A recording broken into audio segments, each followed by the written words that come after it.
Hello friends. நம்ம இன்னைக்கு என்ன டிஷ் பண்ண போறோம் பிரியாணி. பிரியாணி எல்லாருக்குமே ரொம்ப பிடிக்கும். இது ஒரு டிஃப்ரெண்ட் ஸ்டைலா கேரளா பிரியாணி. ஏன்னா நாங்க இங்க இருக்க ஃபேமிலிஸ் எல்லாமே கேரளா தான் அவங்க கிட்ட நான் கத்துக்கிட்ட ஒரு டிஷ்ஷை நான் உங்களுக்கு செஞ்சு காமிக்கிறேன். கண்டிப்பா நீங்களும் ட்ரை பண்ணி சாப்பிட்டு பாருங்க. உங்களுக்கு கண்டிப்பா ரொம்ப பிடிக்கும். கிச்சனுக்கு தேவையான பொருட்கள்: வெங்காயம், தக்காளி, இஞ்சி, பூண்டு, புதினா, கொத்தமல்லி, கறிவேப்பிலை, கேரட், பச்சை மிளகாய், நெய், தயிர், பட்டை, கிராம்பு, ஏலக்காய் பொருட்கள் எல்லாமே எடுத்து வச்சுக்கணும். தேவையான அளவு அரிசி. இல்லை, நான் பார்த்தீங்கன்னா 1 கப் அரிசி எடுத்திருக்கேன். அதை நல்லா தண்ணியில் வாஷ் பண்ணிட்டு கொஞ்சம் நேரம் தண்ணியில் ஊற வைப்போம். நம்ம ஃபர்ஸ்ட் என்ன பண்ண போறோம் அப்படின்னா கீ ரைஸ். ஃபர்ஸ்ட் என்னன்னா இதுல ரெண்டையும் மிக்ஸ் பண்ணி தம் பண்ண போறோம். அதுதான் கேரளா பிரியாணி. ஃபர்ஸ்ட் நம்ம ஒரு பாத்திரம் எடுத்துட்டு அதுல கொஞ்சம் ஆயிலும் கொஞ்சம் கீயும் ஃபர்ஸ்ட் நல்லா சூடாக்கிக்கணும். சூடாக்கணும்னா நம்ம மசாலா எடுத்து வச்சிருக்கோம்ல, பட்டை, கிராம்பு, ஏலக்காய், இதை 3 போட்டுட்டு கொஞ்சமா வெங்காயம் போட்டு வதக்கிக்கணும். சரி, நல்லா வாஷ் பண்ணி வச்சிருக்கோம்ல, அது தண்ணியை நல்லா இருத்துட்டு அந்த எண்ணெயிலே போட்டு 2 தடவை ஒரு மிக்ஸ் பண்ணி விடணும். இது ஏன்னா சோறு ஒன்னோட ஒண்ணு ஒட்டாம இருக்கிறதுக்காக நம்ம இது பண்ணுவோம். எடுத்துருக்க ரைஸ் பாத்தீங்கன்னா ஜீரக சாலா. இதுதான் பிரியாணிக்கு ரொம்ப டேஸ்டா இருக்கும். இந்த ரைஸ்ல நீங்களும் சமைச்சு பாருங்க. அப்படி இல்லைன்னா உங்கள்ட்ட எந்த அரிசி இருந்தாலும் நீங்க ட்ரை பண்ணி பாருங்க. நல்லா சூட் பண்ணிக்கணும்.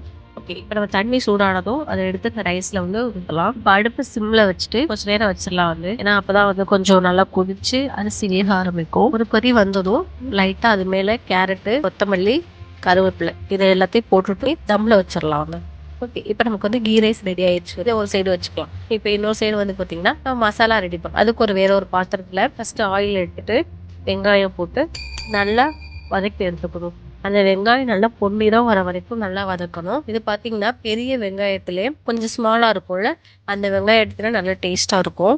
அதுக்கப்புறம் தக்காளி எடுத்துட்டு நல்லா மேஷ் பண்ணுவாங்கல்ல, நல்லா மேட்ச் பண்ற வரைக்கும் நல்லா வதங்கணும். கொத்தமல்லி, கருவேப்பிலை ஃபர்ஸ்டே போட்டுருங்க. நல்லா வதக்கணும். இஞ்சி, பூண்டு, பச்சை மிளகாய் இது ஒரு மிக்ஸில் ஒரு ரோல் பண்ணிட்டு நம்ம அதையும் சேர்த்துடலாம். பார்த்தீங்கன்னா தயிர் தேவையான அளவு நல்லா இதையும் வதக்கி விட்டுறலாம். தேவையான அளவு சிக்கன் நல்லா வாஷ் பண்ணிட்டு அதை நீங்க மசாலால போட்டுட்டு நல்லா வதக்கணும். நல்லா சிக்கன் வேகட்டும். சிக்கன் நல்லா வெந்ததுக்கு அப்புறமா இதுல இப்ப மசாலா போடலாம்.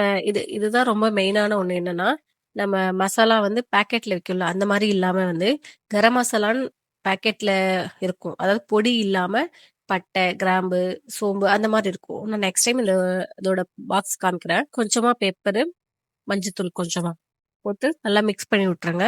ஸோ நமக்கு மசாலா ரெடி ஆயிடுச்சு. டம்ப் பண்ணலாம். மசாலா ஃபர்ஸ்ட் வச்சுட்டு அது மேல கொஞ்சம் கொஞ்சமா சாதத்தை எடுத்து மேலே போட்டுட்டு நடுவில் நம்ம கரம் மசாலா எடுத்தாலும் லைட்டா தூவி விட்டுட்டு கொத்தமல்லி லைட்டா தூவி விட்டுறணும்.